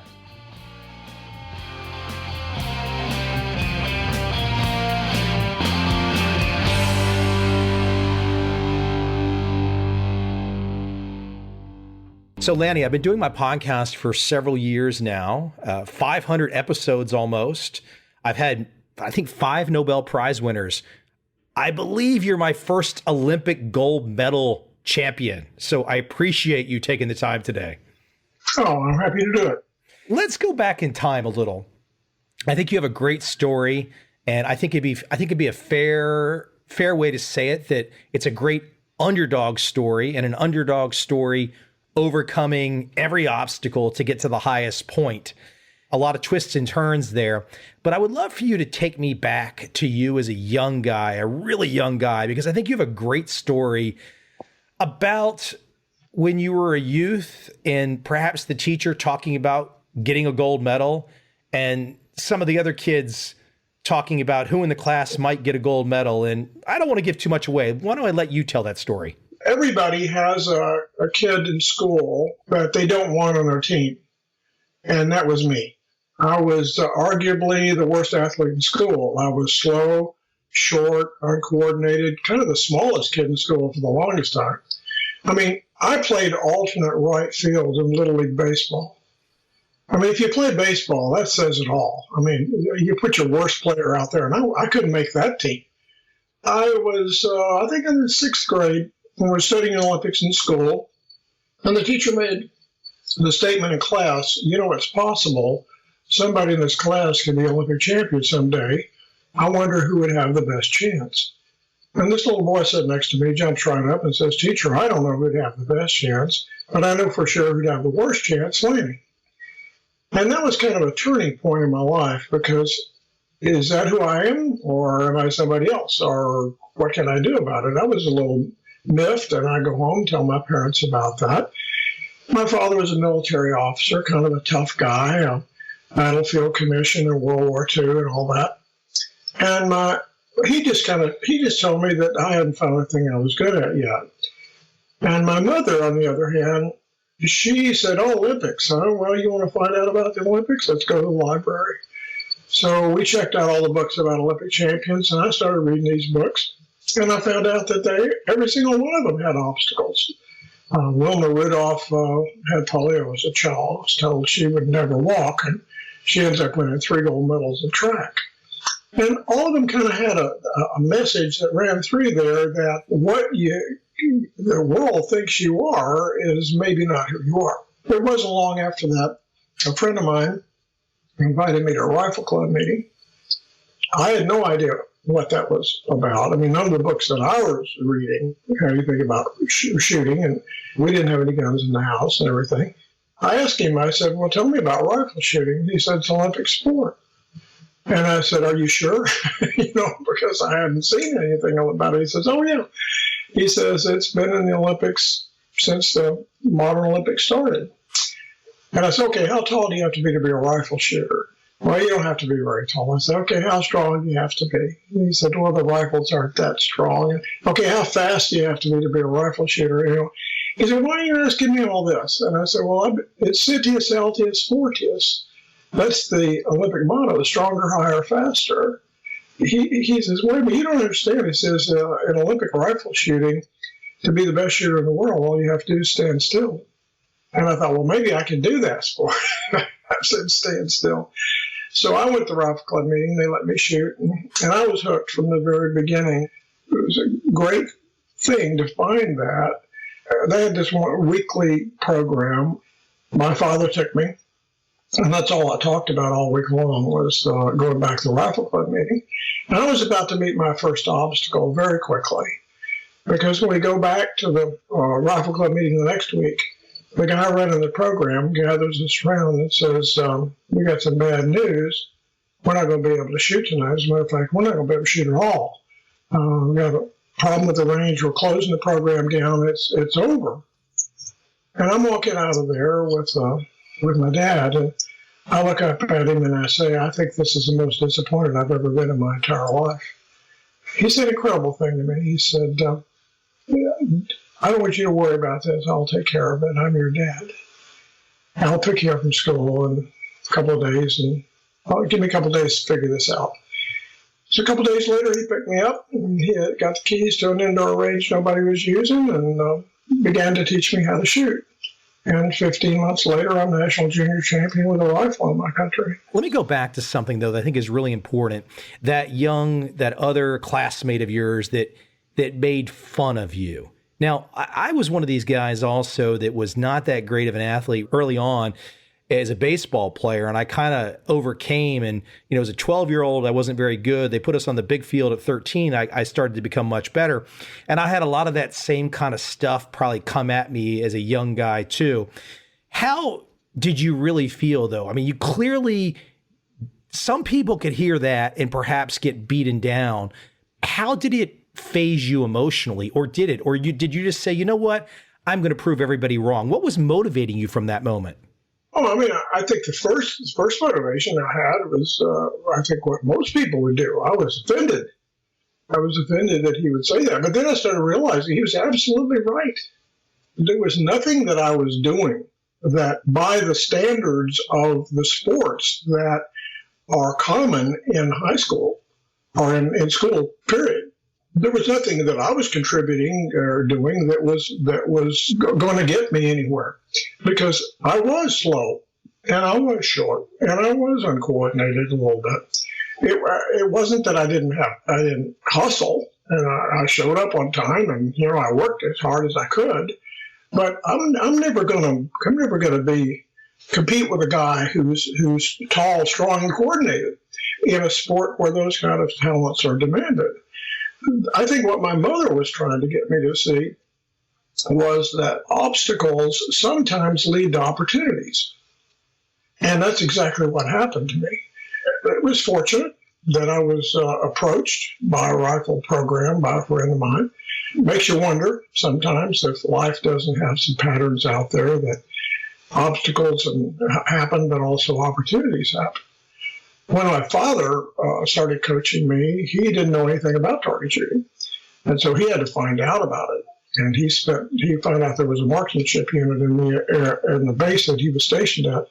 And he'd go over to the marksmanship unit and get information about target shooting, come back and teach me. Now, I didn't have anybody else on the range for the first year, which is, would find out later, that's a big advantage. When you don't have anybody training with you, you don't have anybody that's distracting you, you don't have anybody to compete with, you don't have anybody to hear complain about how hard this is. I was forced to work on me and compete against me, which top athletes will tell you that's what you do. You compete against yourself. You don't worry about what other people do. Well, I didn't have to worry about it. There were no other people. Also, my father developed a reputation after he started talking to some of the guys at the marksmanship unit. Next thing you know, he's heading up that marksmanship unit. He was so good as a coach that he was picked up by the United States Army Marksmanship Unit at Fort Benning, Georgia. We were reassigned there, and the reason that was important to me as a shooter is the United States dominates Olympic rifle shooting, and all of our shooters are at that time in history were at the marksmanship unit where my dad worked. So the best shooters in the world were at where my dad works.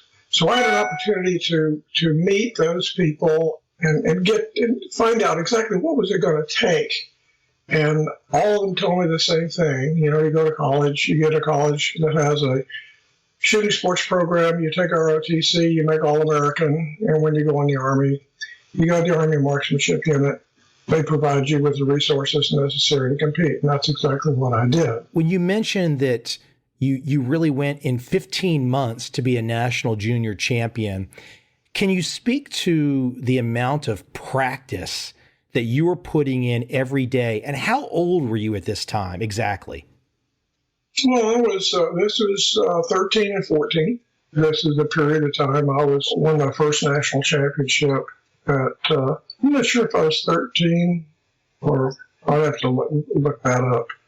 But it was in that range. My idea about practice was never something I had to do. Practice was something I got to do. I would find out later that when I started working with elite performers, that passion is one of those things that the top people all have. You have passion when practice is not something you have to do. It's something you get to do. You were there as long as you could be until they told you had to go home. Yeah, I would have shot 7 days a week if the opportunity would have been presented itself. But and it wasn't so much that I loved rifle shooting so much. I mean, I did. I liked rifle shooting, but I liked rifle shooting because it was something I could do, and I was never going to be a great baseball player, but I could do rifle shooting. Now, if somebody handed me a golf club, I would have been just as excited about golf, or handed me a bow, I would have been just as excited about archery, because those are things that you don't have to be tall or strong or fast to do those sports. Looking back on it, I wish somebody had have handed me a golf club. I'd be rich. But instead of a rifle. You make a great point here about passion. So many people today, they don't start anything. They just say, I'm looking for my passion. And maybe they go their whole life looking for their passion. You're kind of saying something different, aren't you? I think a lot of times it's the most important thing is how you respond to obstacles that are placed in your life.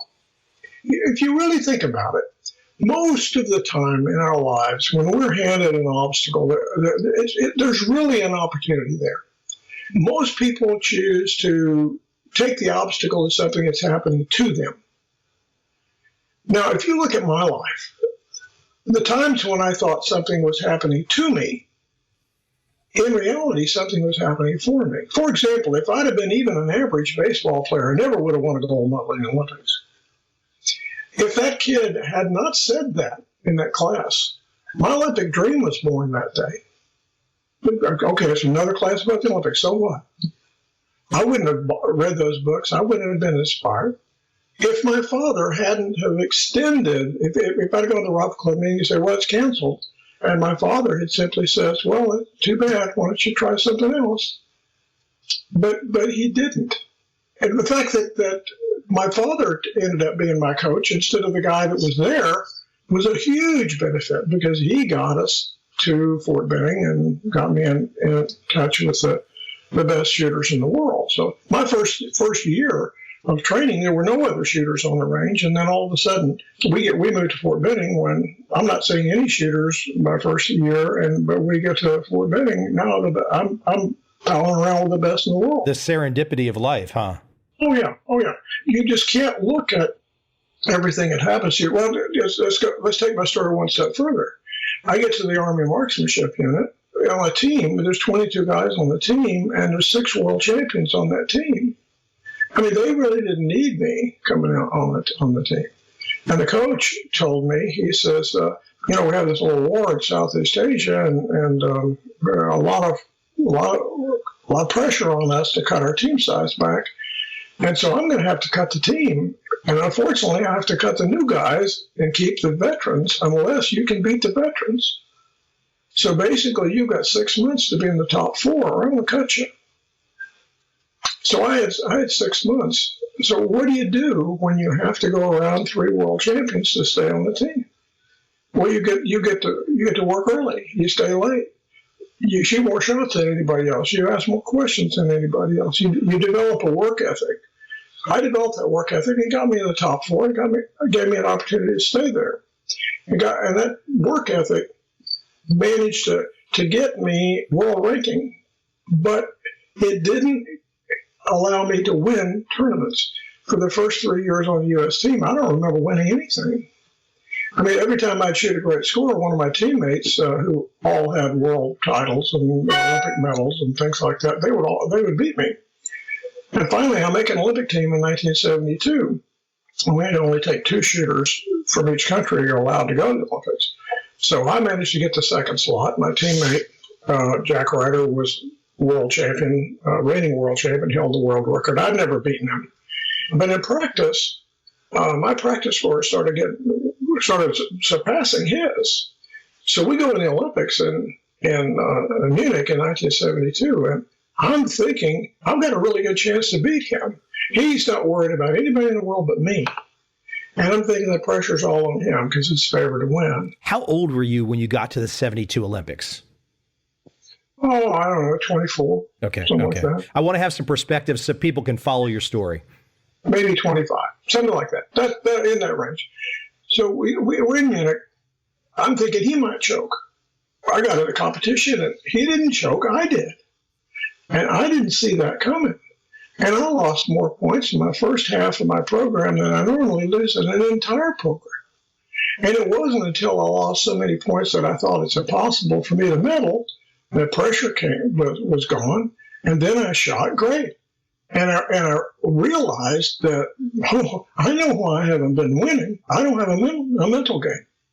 As it turned out, he won a gold medal. I ended up winning the silver only because my last half of my program was so good. But I realized that I could have won that gold medal. if I had a strong start, if I had a good mental start. Most people would think a silver medal, okay, perhaps, it's number 2. It's pretty close to the top. It's a big achievement. You win the silver medal in the Olympics and you immediately break down your entire process. Here's the problem with a silver medal. Now, don't get me wrong. Silver medal is 10 times better than a bronze. A bronze is 10 times better than no medal at all. And most people never have a chance to even make an Olympic team.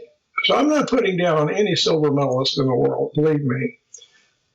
But there's a big difference between a silver medal and a gold medal. It starts when you come home and people ask you, oh, you were in the Olympics? Yeah. Did you win anything? Yeah, I won a silver medal. Oh, who won the gold? Nobody is reminded more that they didn't get the job done than a silver medalist in anything. It's like the first runner-up. Like tell somebody running for president who doesn't make it that it's the same thing as making it. Talk to the first runner-up in the Miss America contest. Talk about the team that goes to the Super Bowl and doesn't win. Yeah, you did really good, but. And I think the silver medalist is probably more motivated to win a gold medal than anybody in the world. So I came home from the Olympics wanting to take a course on how to manage your mind under pressure.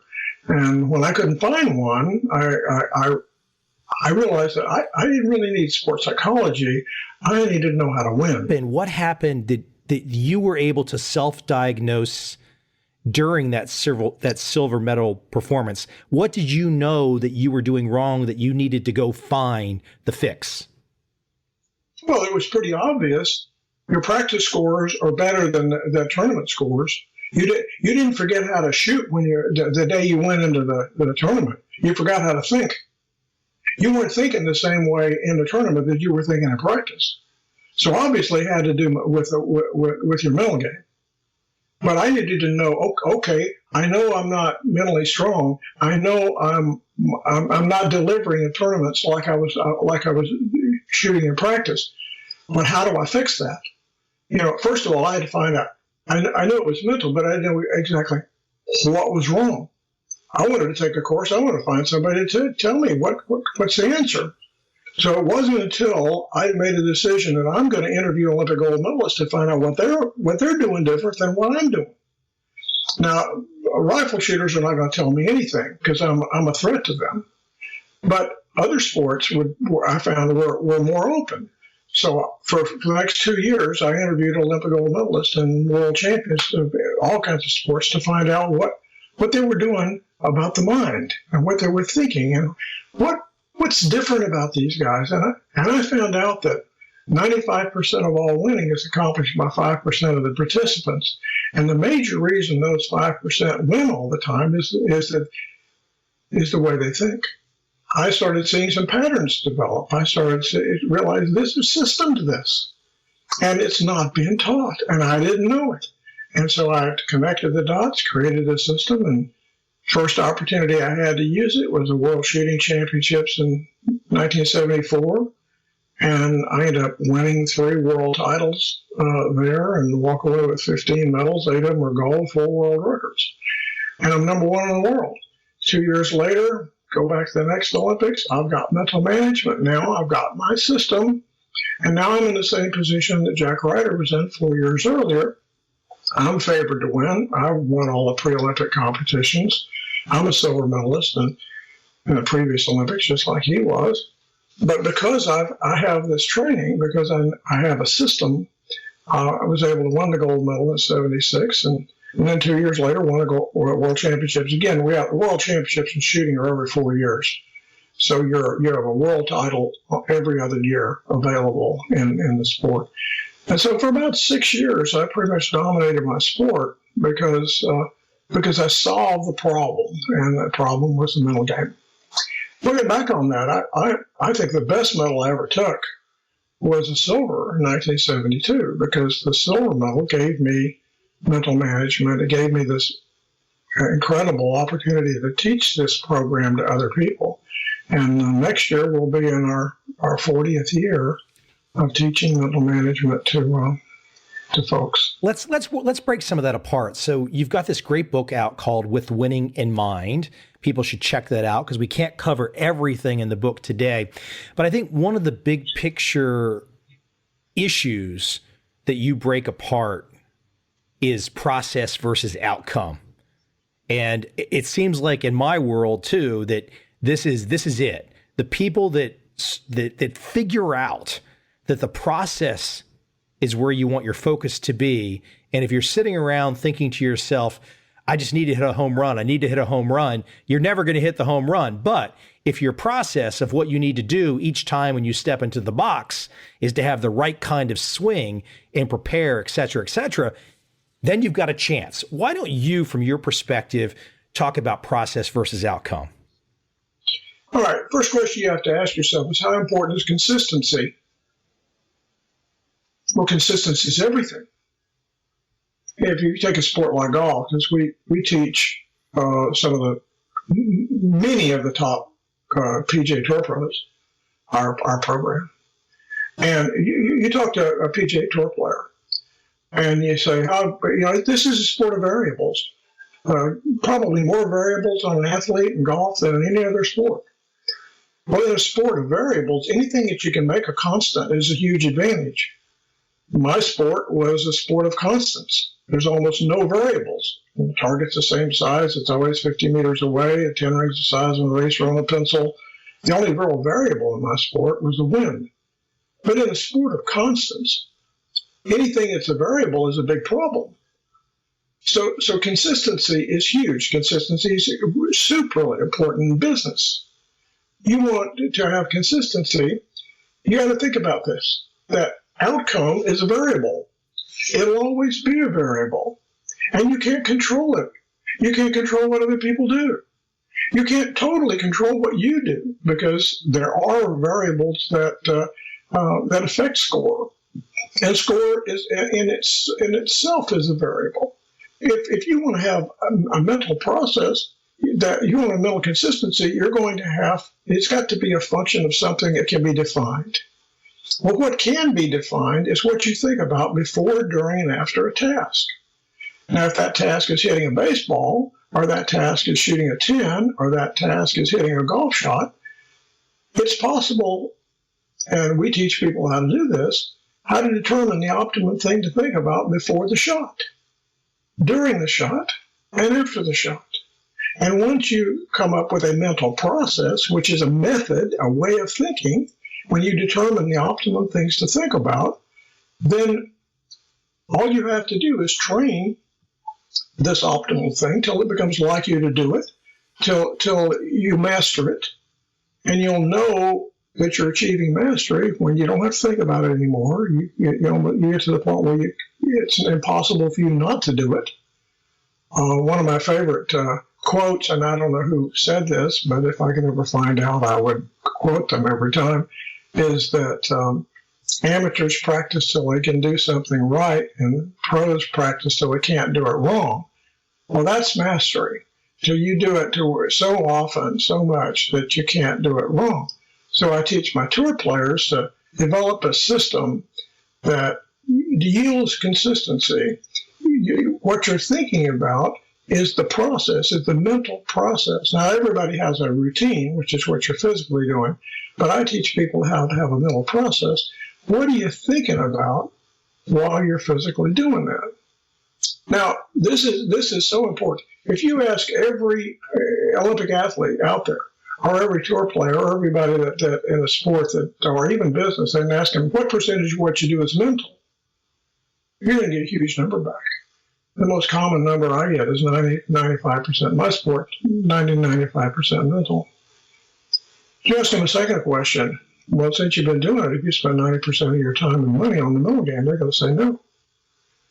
Well, there's something wrong with that. We don't spend enough time and money and effort preparing ourselves mentally, and it hurts us. It hurts us in everything. It hurts us when you go into tournaments and competition, when you're in competition, when you don't know how to develop a mental process, then you're thinking about outcome, which is going to lead you to mental inconsistency. It's going to hurt you. And I want you to take this a step further. And again, I really think people need to dig into your book to get the full picture, but I think you can start to illuminate for people. This is a really core part of your work. Speak to, in your work, your mental management, how the interrelation, the conscious mind, the subconscious mind, the self-image, how those all tie together towards performance. And it's all about balance. Why don't you speak to that? That's right in the heart of where your work is every day. Performance is a function of three mental processes. Conscious mind, what you think about, what you picture. The subconscious is your skills. And self-image. Self-image makes you act like you. Now, if you read most of the positive motivational literature that's available and has been available, and some great books out there, and I'm a big proponent of reading positive motivational literature, they do a pretty good job of talking about here's what you need to do. Now, they're not too strong about how you do it. They'll tell you, okay, you need to be positive. Well, that's true. But what really happens is that if you know how to do something, that you're aware of it, you understand it, does that mean it's like you to do it? I mean, how many people have recognized the fact that, if I control what I eat and exercise more, I'll lose weight? They recognize that they know how to drop weight, but is it like them to do it? No, it's like them to eat what they want to eat and not go to the gym. And so self-image is huge, and takes something from being informational, which is just being aware of something, and transformational is like you to do it. So what has to happen for performance really to work? You have to have skill. There's no question about it. You have to have skill. But a lot of people chase the skill, thinking that's all they need. That's all they need is skill. But the problem is you can have skill, but if the thoughts that you have right before you perform are harmful thoughts, you won't reach the level of skill that's available to you. So the conscious mind is important. Controlling what you picture is critical. Controlling what you think about. You'll never have mental consistency if you can't define the optimal thing to think about before an action. And so that's a conscious circle issue. But also it's got to be like you to do it.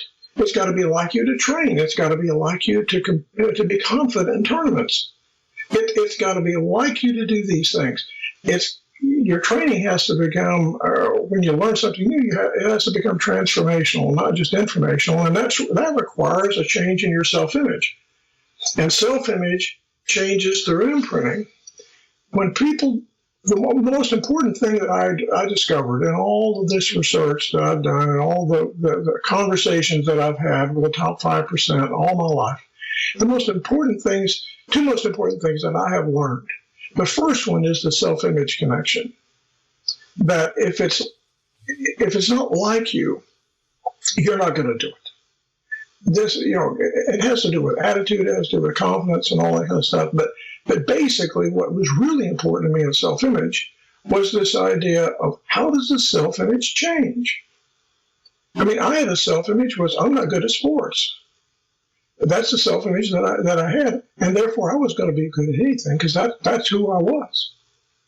Well, at the time that I won my first national championship, if you had asked me, well, how good a rifle shooter are you, I would have said I'm the best in the country in my age group. But something happened there, and it wasn't just the fact that I practiced a lot. It was the fact that there was some imprinting that was going on in the self-image. And self-image changes through imprinting. You change the imprinting, you change the self-image, you change the self-image, you change what you can do. You change performance. That first self-image change that you're talking about at that particular age, the imprinting, what would have been, looking back in time, the particular imprint that would have helped you have that first self-image change? Because I would assume in your lifetime, you've probably changed your self-image many times in a positive way. Well, anyone can change self-image if you understand what those imprints are. There's three major forms of imprinting. The first one is what actually happens. I mean, if you have a good performance, it imprints in your self-image is likely to have a good performance. If you have a bad performance, it imprints in your self-image is likely to have a bad performance. But fortunately, there's other ways that the self-image is imprinted. And the second one is the one that you really have to control. And that's, I call them imagined imprints. Every time you think about something, you become it. So every time you think about, if you're a golfer, every time you think about a good golf shot, you improve the probability of having a good golf shot. Every time you think about a bad golf shot, it becomes like you to have a bad golf shot. So you got to control what you think about. What the top 5% do is they think about what they want to have happen. They don't think about the problem. They think about the process of getting it, of making it a good shot. It's also what you talk about, what you say to other people. You go to almost any tournament in almost any sport in the world, and you ask the people in the middle of the leaderboard, how did you do? They're going to talk about what they did wrong first. The top people don't do that. The top people talk about what they did right first or what they need to do. They talk about, they're saying things that cause them to picture what they want to have happen instead of what happened. And that's a big thing that separates. I was guilty of that until I started talking to these champions to realize that I've been beating myself up. When I made a mistake, I hurt over it. I anguished over it. I thought, gosh, I can't have this happen to me. Listen, all the problems. And so I was picturing problems, and every time you picture a problem, your self-image shrinks. Every time you picture a solution, self-image grows. And then there's writing. I wasn't keeping a performance journal. When you keep a performance journal, you write down what you learn, you write down what you want to do, you write down what you're doing well.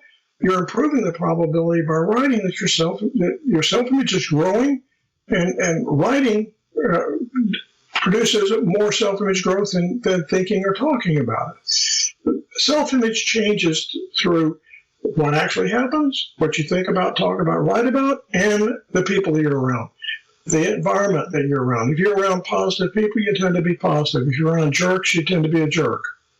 You kind of need to control a little bit what you can control, and you can definitely control what you think about, talk about, write about, and to some extent, you can control your environment. Let me take you back on a slight time warp again, something that just hit me that I didn't ask earlier, which I think is important. After you got that silver and you went about on your mission to talk to these other Olympic champions, not in shooting, do you have any favorite stories of particular champions, if you want to name, and a particular thing they shared, an experience of meeting with them, something that just instantly was an aha moment going back in time? Because, look, most people don't, you've got so many stories in your lifetime, but the idea of going around after you get the silver to meet with all these gold medal winning champions in other sports, that in itself is an amazing story. And I'm just wondering if you have any color you might want to add about any particular champion that you met during that time. I did a really dumb thing back then. And I was not really thinking about the people that I was talking to, that at some point in history, some point down the road, they would become famous. If I'd have been halfway smart, I would have documented every conversation that I had. Who did I talk to? And they tell me that would have made a great book. But it didn't matter to me whether I was talking to a swimmer or to or whatever they were doing. It didn't matter. All I was looking for was the answers. But I will tell you this: two things happened during this period of time that are very memorable to me. The first one is that how open these guys were to talking to me. I got information I don't think anybody else in the world could have gotten, because when you're an Olympic gold medalist and you get a phone call, you don't know this guy, but you find out that he's a silver medalist and he wants to talk to you. I was never turned down for an interview with any of them. As a matter of fact, they were so cordial to me, and most of the time they would give me the name of somebody else to talk to. they would say, well, you need to talk to this other champion, or you need to talk to this other person. And so I got contact with people that I just chased the recommendations, and I just put down all of the things that I heard. I put in concepts, but I didn't tag a name to it or a date or a time. The thing that probably shook me the most early on was how many of them told me that I was overtrying. I didn't understand what that meant. See, I bought into the idea that the harder you try, the better you do. So I would go into a tournament, just trying hard as I could on every shot. And I was confusing hard work in tournaments with work ethic and practice. Now, you have to have a high work ethic and practice. But when you get into tournaments, it's you don't want to be cautious in the tournament. You don't want to be careful in the tournament. You don't want to be careless. To be careless is to undertry. To be careful is to overtry. They will tell me, it says, everything that you do in life has a certain amount of effort to give it. If you give it 1% more effort than is required, performance drops. Well, I was overtrying all the time. And they told me, well, you need to trust, not try. You need to have confidence in yourself. You need to believe that your subconscious skill that you've worked so hard to develop is going to pull you through, and not try to make it happen. You need to trust that it will happen. You need to trust, not try. That's huge, because most people get in a pressure situation and they try instead of trust, and they're overtrying. That probably changed my world initially, and it took me a while to figure out how to not overtry. I tried several things that didn't work, and finally I did find something that does work, and that is that you've got to concern yourself with process, not outcome. You've got to be thinking about execution when you're performing, not results. I tell my tour players, I don't want you to care where the ball goes. I want you to care how you get it there. When you can be so focused on execution, so focused on your mental process and your shot routine. Your shot routine is what you're physically doing. Your mental process is what you're thinking about. When you can control what you think about, when you're 100% in control, duplicating the optimum thing to think about before, during, and after a task, and you're more concerned about that than you are about outcome, then you'll be mentally consistent and physically consistent, and your outcome is guaranteed. Outcome will always follow process. But if you're trying, it won't work. Great words of wisdom today. I have one more point that I would love for you to elaborate on. It's one of my favorites. It's a little reflexive and it feels very Zen in a way, but the principle of value, and this is from your work, the principle of value, we appreciate things in direct proportion to the price we pay for them. Boy, that's true. That's just great. Yeah, I mean, do you really want it to be easy? Do you really? I mean, why do people go to universities that have a big reputation? Because you're going to put out a lot of work. Why do people want to go to the Olympics? Because it's everybody knows how hard this is, and it's valuable because it's hard. It's valuable because we sacrifice. It's valuable because we've got skin in the game. We have put out some effort. If you don't put out any effort and you get something, I mean, how much do you value awards that are just handed to you? You didn't work for them. You just we're going to give a trophy to everybody. This is a competition. Everybody gets one. It doesn't mean anything. But if you struggle and struggle and struggle, and you don't have to be valedictorian to win. In academics, you don't have to be an Olympic gold medalist to be a champion.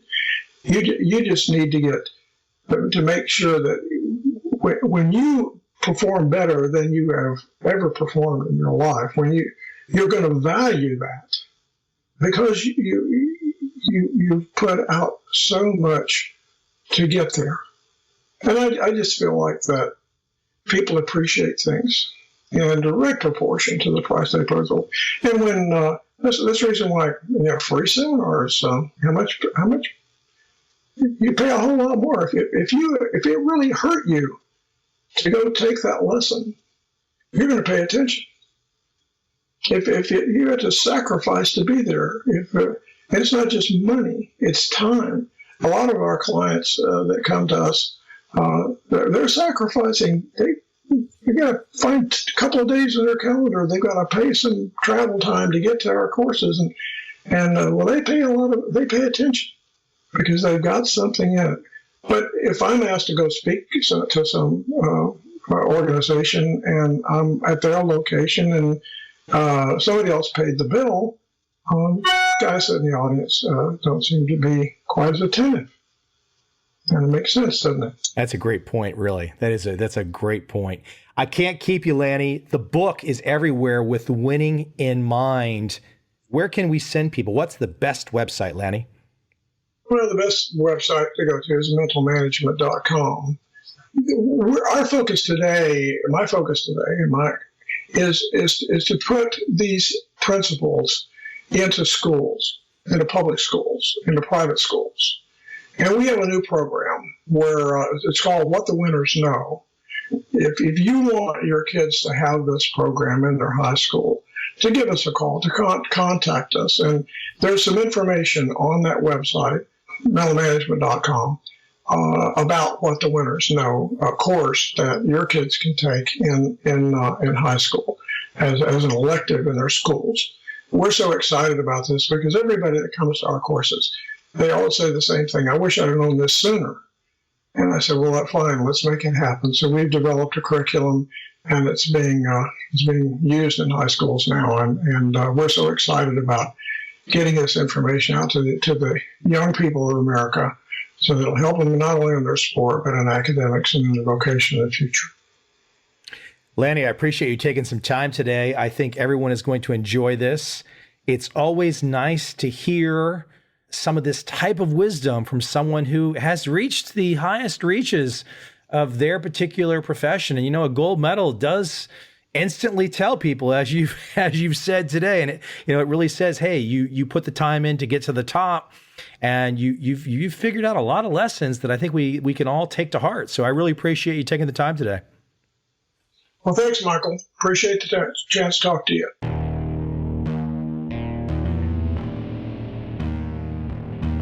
I see a time when those awake will understand how to make money in up, down, and surprise markets. Whether new trader or experienced, college student or financial advisor, protecting against a crash or just trying to make a lot of money, trend following offers everyone an answer in uncertain times. To get started immediately, send me an email, michael@covel.com. I will send you the right trend following steps to take along with my free video. But if you want to buy and hold, trust the government and trust Wall Street, this is absolutely not for you.